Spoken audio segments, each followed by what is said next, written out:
என்ன நம்ம ஒருத்தன் கமெண்ட் பண்ணிருக்கானே என்னன்னு ஜோசப்பா சரி என்னோட குலசாமி ஐய முருகனை கேவலப்படுத்திட்டே காஸ்டார் star star Dindigul bus stand Dindigul பக்கம் கண்ணுல தட்டுப்பட்டா உனக்கு வேற மாதிரிதான் அப்படின்னு போட்டிருக்கானு. சரி அவன் பேரு ஜோசப்.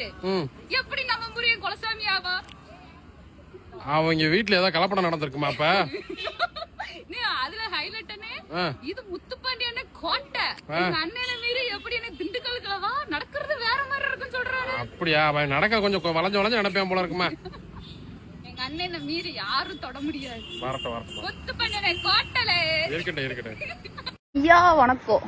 ஒருத்தர் கேக்குறீங்க கமெண்ட் பாக்ஸ்ல இவ்வளவு கவுச்சியான கமெண்ட் பண்ணியும் உங்களுக்குலாம் எப்படி ரிப்ளை பண்ணணும்னு தோணல, உங்களுக்கு உரைக்கல அப்படின்றாங்க. அவங்களுக்காக தான் இந்த வீடியோ. ஐயா அவளை கவுச்சியா பேச தெரிஞ்ச உங்களுக்கே ஒன்னும் தோணல அப்படின்னா நான் எதுக்கு யார் ரியாக்ட் பண்ணணும்? ஐயா அப்புறம் இப்போ மறுபடியும் கேட்டுக்கிறேன், கொஞ்சம் டிஃப்ரெண்டா யோசித்து கமெண்ட் பாக்ஸ்ல போடுங்க. இன்னும் கொஞ்சம் டிஃப்ரெண்டா கவுச்சியா யோசிங்க. எல்லாருமே பேசுற வார்த்தையை தான் பேசுறீங்க. அதனால அதுக்கெல்லாம் ரியாக்ட் பண்ணிட்டு இருந்தா என் பொழப்ப நான் பார்க்க முடியாது. அது வாசி நீ பேசுறத பேசிக்கிட்டே இரு, நான் என்னோட அடுத்த லெவலுக்கு நான் போகணும். சரியா? பாய். நல்லா பேசு, இன்னும் கொஞ்சம் டிஃப்ரெண்டா யோசித்து பேசு. வைக்கிறேன். பை தட்டா.